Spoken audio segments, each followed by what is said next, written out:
कृष्ण गोविंद हरे मुरारे, ओम हे नमो नाथ भगवते वासुदेवाय। ओम नारायण नमः शिवाय। वासुदेव। श्री विष्णु में भक्ति होने का क्रम और कली धर्म का निरूपण। मुनियों ने कहा, महामते, हमने भगवान श्री कृष्ण के समीप जागरण पूर्वक गीत सुनाने का फल सुना, जिससे वह चांडल परम गति को प्राप्त हुआ। अब जिस तपस्या अथवा कर्म से भगवान विष्णु में हमारी भक्ति हो सके, वह हमें बताइए। इस समय हम यही विषय सुनना चाहते हैं। व्यास जी बोले, मुनिवरों, भगवान श्री कृष्ण की भक्ति महान फल देने वाली है। वह मनुष्यों को जिस प्रकार होती है, वह सब क्रमशः बतलाता हूँ, ध्यान देकर सुनो। ब्राह्मणों, यह संसार अत्यंत घोर और समस्त प्राणियों के लिए भयंकर है। नाना प्रकार के सैकड़ों दुखों से व्याप्त और मनुष्यों के हृदय में महान मोह का संचार करने वाला है। इस जगत में पशु पक्षी आदि हजारों योनियों में बारंबार जन्म लेने के पश्चात देहधारी जीव कभी किसी प्रकार मनुष्य का जन्म पाता है। मनुष्यों में भी ब्राह्मण तत्व में भी विवेक से भी धर्मनिष्ठ बुद्धि और बुद्धि से भी कल्याण में मार्गों का ग्रहण होना अत्यंत दुर्लभ है। मनुष्यों के पूर्व जन्म का संचित पाप जब तक नष्ट नहीं हो जाता, तब तक जगन में भगवान वासुदेव में उनकी भक्ति नहीं होती। अतः ब्राह्मणों, श्री कृष्ण में जिस प्रकार भक्ति होती है, वह सुनो। अन्य देवताओं के प्रति मनुष्य की जो मन, वाणी और क्रिया द्वारा तदचित से भक्ति होती है, उससे यज्ञ में उसका मन लगता है। फिर वह एकाग्रचित होकर अग्नि की उपासना करता है। अग्निदेव के संतुष्ट होने पर भगवान भास्कर में उसकी भक्ति होती है। तब से वह निरंतर सूर्य देव की आराधना करने लगता है। भगवान सूर्य के प्रसन्न होने पर उसकी भक्ति भगवान शंकर में होती है। फिर वह बड़े यत्न के साथ विधि पूर्वक महादेव जी की पूजा करता है। जब महादेव जी भी संतुष्ट होते हैं, तब मनुष्य की भक्ति भगवान श्री कृष्ण में होती है।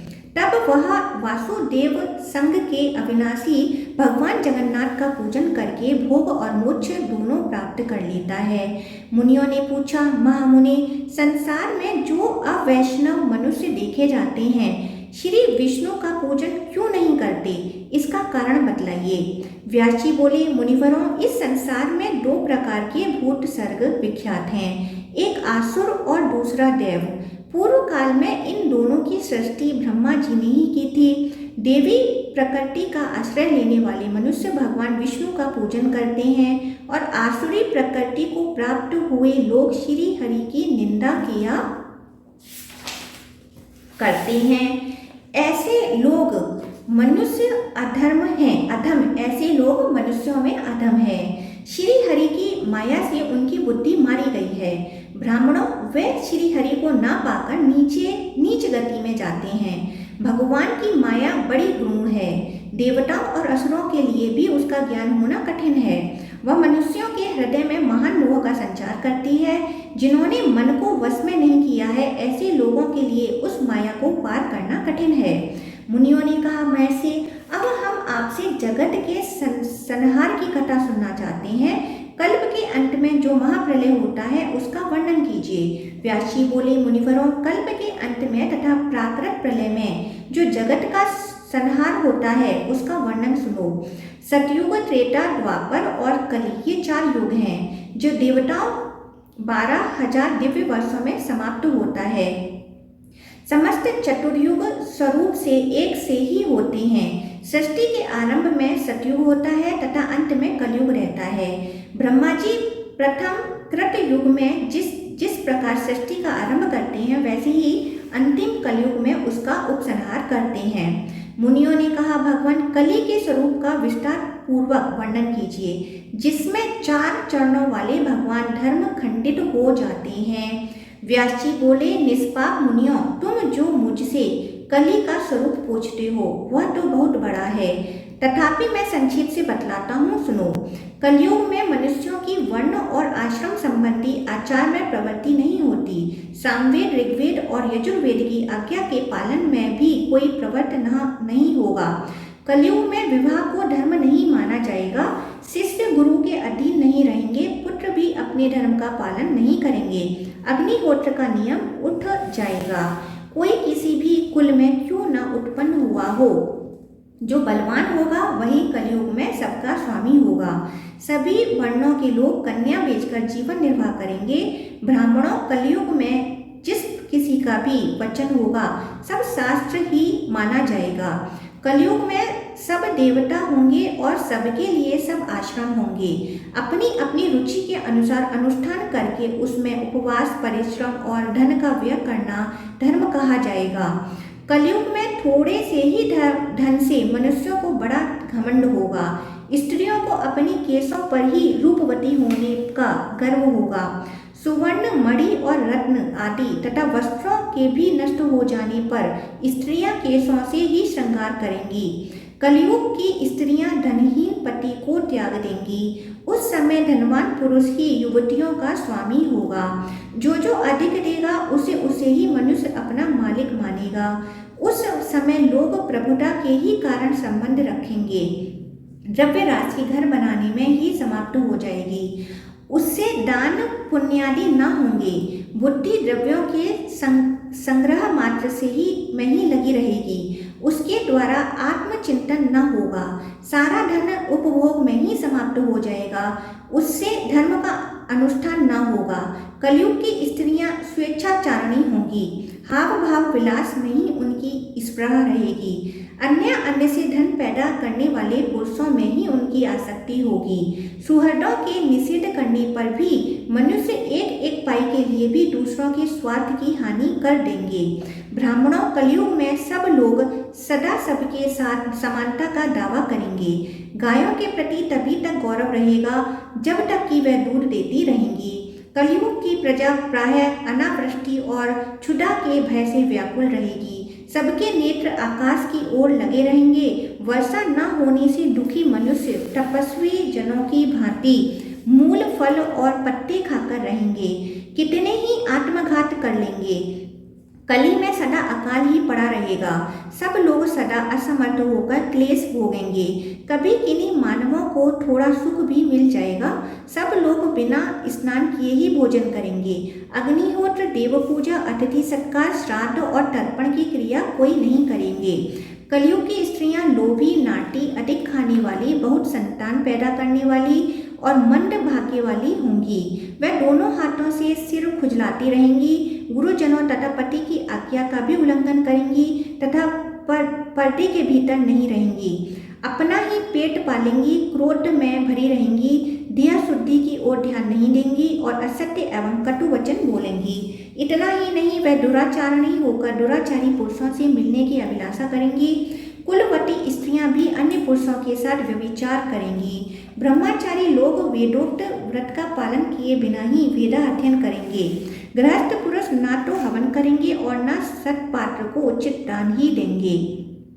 वानप्रस्थ आश्रम में रहने वाले लोग वन के कंदमूल आदि से निर्वाह न करके ग्रामीण आहार का संग्रह करेंगे और सन्यासी भी मित्र आदि के स्नेह बंधन में बंधे रहेंगे। कलयुग आने पर राजा लोग प्रजा की रक्षा नहीं करेंगे, अपितु कर लेने के बहाने प्रजा के ही धन का अपहरण करने वाले होंगे। उस समय जिसके पास हाथी, घोड़े और रथ होंगे वही राजा होगा और जो निर्बल होंगे वह ही सेवक होंगे। वैश्य लोग कृषि, वाणिज्य आदि अपने कर्मों को छोड़कर शूद्रवृत्ति से रहेंगे, शिल्प कर्म से जीवन निर्वाह करेंगे। इसी प्रकार शूद्र भी संन्यास का चिन्ह धारण करके भिक्षा पर जीवन निर्वाह करेंगे। वह अधम मनुष्य संस्कारहीन होते हुए भी लोगों को ठगने के लिए पाखंड वृत्ति का आश्रय लेंगे।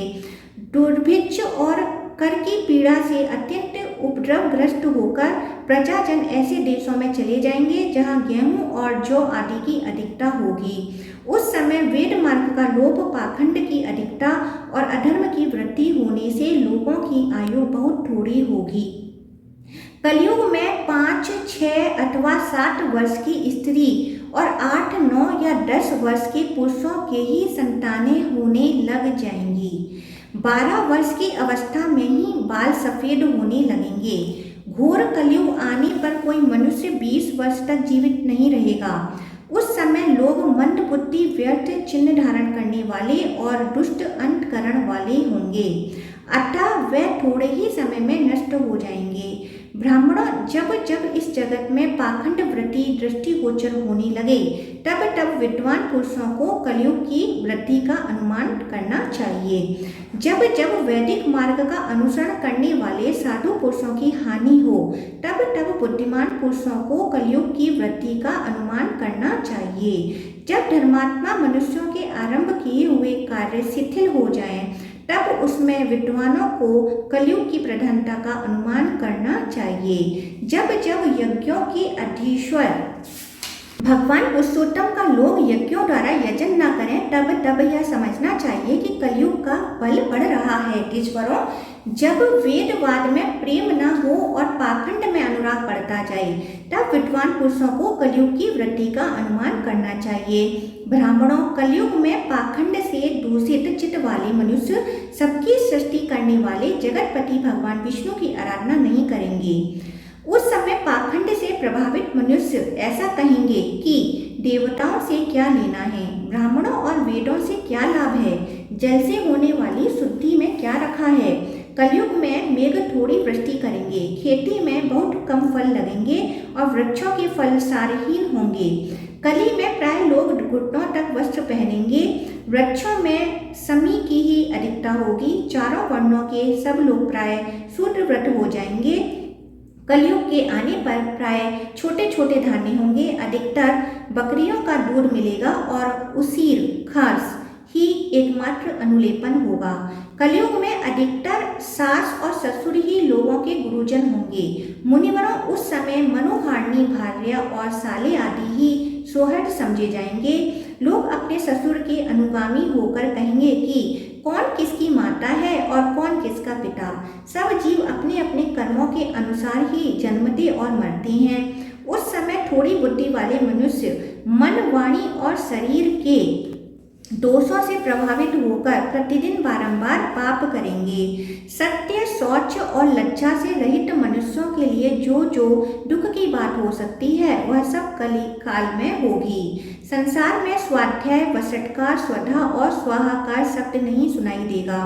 उस समय स्वधर्मनिष्ठ ब्राह्मण कोई बिरला ही होगा। एक विशेषता अवश्य है, कलयुग में थोड़ा सा ही प्रयत्न करने पर मनुष्य वह उत्तम पुण्य राशि प्राप्त कर सकता है जो सतयुग में बहुत बड़ी तपस्या से ही साध्य हो सकती है।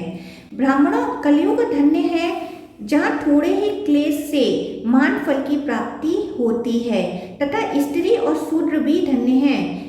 इसके सिवा और भी सुनो, सतयुग में 10 वर्ष तक तपस्या, ब्रह्मचार्य और जप आदि का अनुष्ठान करने से जो फल मिलता है, वह त्रेता में 1 वर्ष, द्वापर में 1 मास तथा कलयुग में 1 दिन रात के ही अनुष्ठान से मिल जाता है। इसलिए मैंने कलयुग को श्रेष्ठ बताया। सतयुग में ध्यान, त्रेता में यज्ञों द्वारा यजन और द्वापर में पूजन करने से मनुष्य जिस फल को पाता है, वही कलयुग में केशव का नाम कीर्तन करने मात्र से मिल जाता है। धर्म के ब्राह्मणों, इस कलयुग में थोड़े से परिश्रम से ही मनुष्य को महान धर्म की प्राप्ति हो जाती है। इसलिए मैं कलयुग से अधिक संतुष्ट हूँ। अब शूद्रों की विशेषता का वर्णन सुनो। द्विजों को पहले ब्रह्मचर्य व्रत का पालन करते हुए वेदा अध्ययन करना पड़ता है, फिर धर्मतः प्राप्त हुए धन के द्वारा विधि पूर्वक यज्ञ करना पड़ता है। इसमें भी व्यर्थ वार्तालाप, व्यर्थ भोजन और व्यर्थ धन द्विजों के पतन के कारण होते हैं। इसलिए उन्हें सदा संयमी रहना आवश्यक है। यदि वे सभी वस्तुओं में विधि का पालन न करें तो उन्हें दोष लगता है। यहाँ तक कि भोजन और पान आदि भी उनकी इच्छा के अनुसार नहीं प्राप्त होते। वे समस्त कार्यों में परतंत्र होते हैं। इसी प्रकार विनीत भाव से महान क्लेश उठाकर वे उत्तम लोकों पर अधिकार प्राप्त करते हैं, परंतु मंत्रहीन पाक यज्ञ का अधिकार शूद्र केवल द्विजों की सेवा करने मात्र से अपने लिए अभीष्ट पुण्य लोकों को प्राप्त कर लेता है। इसलिए शूद्र अन्य वर्णों की अपेक्षा अधिक धन्यवाद का पात्र है। स्त्रियां क्यों धन्य हैं, इसका कारण बतलाया जाता है। पुरुषों को अपने धर्म के विपरीत न चलकर सदा ही धनोपार्जन करना, उसे सुपात्रों को देना और विधि पूर्वक यज्ञ करना आवश्यक है। धन के उपार्जन और संरक्षण में महान क्लेश उठाना पड़ता है तथा उसे उत्तम कार्य में लगाने के लिए मनुष्यों को जो गहरी चिंता करनी पड़ती है वह सबको विदित है। ये तथा और भी बहुत से क्लेश सहन करके पुरुष क्रमशः प्रजापत्य आदि शुभ लोक प्राप्त करते हैं, परंतु स्त्री मन, वाणी और क्रिया द्वारा केवल पति की सेवा करने मात्र से उसके समान लोकों पर अधिकार प्राप्त कर लेती है। वह महान क्लेश के बिना ही उन्हीं लोकों में जाती है जिनमें क्लेश साध्य उपाय करके पुरुष जाता है। इसलिए तीसरी बार मैंने स्त्रियों को साधुवाद दिया है। ब्राह्मणों, यह मैंने कलयुग आदि की श्रेष्ठता का कारण बताया है। अब तुम लोग जिस उद्देश्य से यहाँ आए हो उसे पूछो, मैं तुम्हारे इच्छा अनुसार उसका भी वर्णन करूँगा। जो अपने गुण रूपी जल से समस्त पाप रूपी पतंग को धो चुके हैं, उनके द्वारा थोड़े ही प्रयत्न से कलयुग में धर्म की सिद्धि हो जाती है। मुनिवरों, शूद्र केवल द्विजों की सेवा में तत्पर रहने तथा स्त्रियां पति की शुश्रूषा करने मात्र से अनायास ही पुण्य लोक को प्राप्त कर लेती हैं। इसलिए इन तीनों को ही मैंने परम धन्य माना है। द्विजातियों को सत्य आदि तीनों योगों का धर्म का साधन करते समय अधिक क्लेश उठाना पड़ता है, किंतु कलयुग में मनुष्य थोड़ी ही तपस्या से शीघ्र ही सिद्धि प्राप्त कर लेता है। मुनिवरों, जो कलयुग में धर्म का आचरण करते हैं वे धन्य हैं। धर्मज्ञों, तुम्हारा जो अभीष्ट विषय था उसे मैंने बिना पूछे बता दिया, अब और क्या करूं। ओम नमो भगवती वासुदेवाय। ओम नमः शिवाय।